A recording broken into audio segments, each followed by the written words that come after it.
Canine vaccination. Rabies is a zoonotic RNA virus.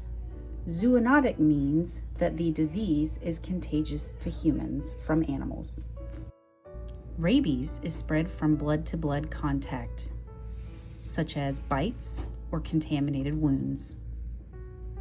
It is also spread via aerosolation from bat feces. Rabies vaccine is required by federal law. Shepherd of the Hills Veterinary Clinic requires rabies vaccination to perform any surgical procedure due to high likelihood of coming into contact with the patient's blood. Shepherd of the Hills Veterinary Clinic also requires rabies vaccination for any patient that is fear, anxiety, stress level of yellow or red due to the bite risk of our staff. Any client who refuses rabies vaccination must sign an against medical advice form and must be made aware that at any point we can refuse care and service to their pet. There are 3 phases to rabies infection. The first phase is called prodromal phase, or the acute phase. This phase lasts about 2 to 10 days. The symptoms are nonspecific, such as fever, headache, fatigue, pain, itching, numbness, and there are subtle behavioral changes, such as anxiety, lethargy, or even being excessively stoic.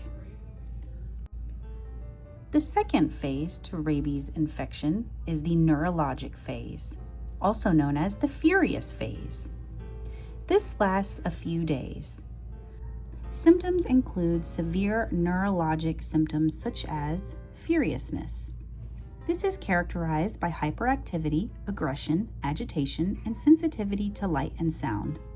Other symptoms can be excessive salivation, disorientation, and potentially hallucinations or hydrophobia, which is fear of water.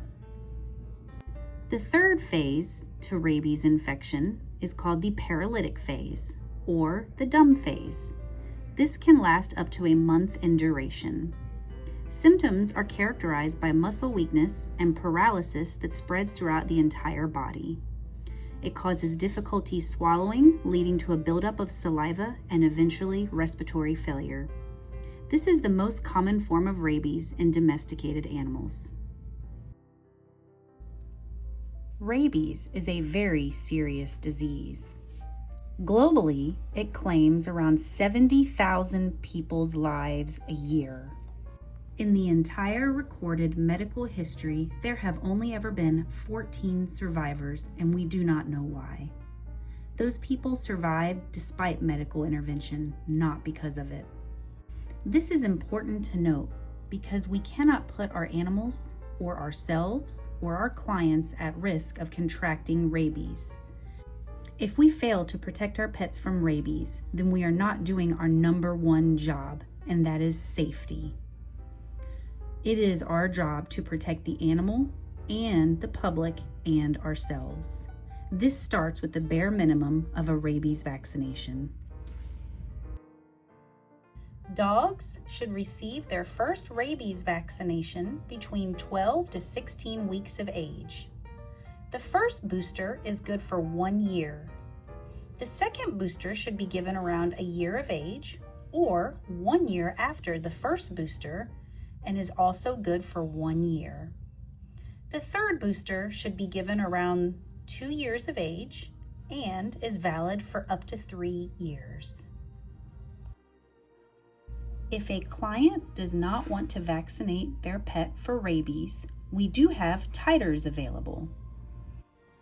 Titers are a measurement of the antibody protective levels in the body, and they can be used in lieu of vaccination. Titers are only available to pets who have already had 2 initial rabies boosters. If there are plenty of rabies antibodies in the body, then it is unnecessary to vaccinate the pet as they already have adequate immunity from the rabies virus. It is important to note that not all boarding facilities, grooming facilities, or other businesses will accept a titer as proof of rabies protection. It is up to the owner to be sure a rabies titer will suffice for their needs. Many countries will require rabies vaccination and rabies titers in order to import a pet. The canine distemper vaccine, otherwise known as the DHPP, is considered a core vaccination for all dogs. The D stands for distemper. This is a viral infection that is highly contagious. It attacks a dog's respiratory, gastrointestinal, and neurological systems, and it is most of the time fatal. The H stands for hepatitis. This is a viral infection that attacks the liver. It causes lethargy, fever, decreased appetite, and in severe cases, it can cause weight loss, painful abdomen, and jaundice. Hepatitis has a 30% fatality rate. The P stands for parainfluenza. This is a version of a flu virus that causes respiratory symptoms. It is highly contagious between dogs.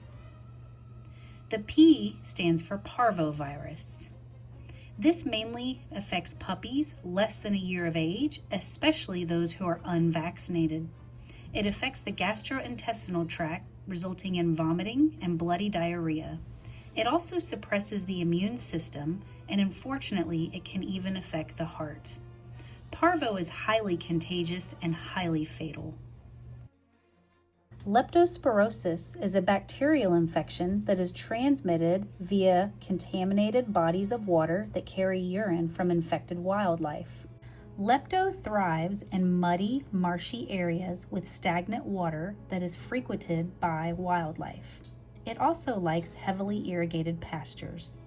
Dogs most at risk for contracting lepto are hunting and sporting dogs, and dogs that live near the woods or on a farm where they have access to wildlife. The bacteria infiltrate a dog's body by burrowing into their skin. This is a zoonotic disease, which means it is transmissible to humans through infected water or your own pet's urine. Lepto attacks the kidneys and liver, causing acute failure and even death. Symptoms include, but are not limited to, yellowing of the eyes and gums, sudden fever and illness, stiffness of the muscles and legs, stiff gait, shivering, weakness, lack of appetite, increased thirst and urination, rapid dehydration, vomiting, diarrhea, dark red speckled gums, or spontaneous coughing, difficulty breathing, fast breathing, and irregular pulse. Lyme disease is one of the most common tick-borne illnesses in the world. It is a bacterial illness that certain kinds of ticks can transfer to people and animals. Once the bacteria has entered the bloodstream, it can travel throughout the body, causing problems in specific organs such as joint pain and general illness. A tick usually has to be attached to the dog between 24 and 48 hours for the dog to become infected. Symptoms include, but are not limited to, sensitivity to touch, general discomfort or malaise, generalized stiffness, fever, swollen painful joints, lameness due to inflamed joints, difficulty breathing. The last one is considered a medical emergency. The Bordetella vaccine is recommended for dogs that are frequently exposed to other dogs, such as in a boarding or social setting. Canine facilities such as doggy daycares, boarding kennels, shows, dog parks, and training classes often require dogs to have the vaccine because Bordetella bronchoseptica is the most common bacterial agent responsible for kennel cough in dogs. The most distinctive symptom of kennel cough is the loud, unmistakable honking cough that dogs develop with this disease. Other symptoms of kennel cough include runny nose, sneezing, loss of appetite, lethargy, and fever. Rabies and distemper are considered core vaccines.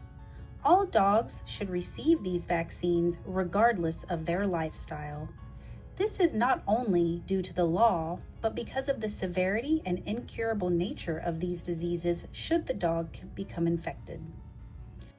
The Lepto, Lyme, and Bordetella vaccines are lifestyle choices. If an owner believes their pet is at increased risk to contract those diseases, then we highly recommend them.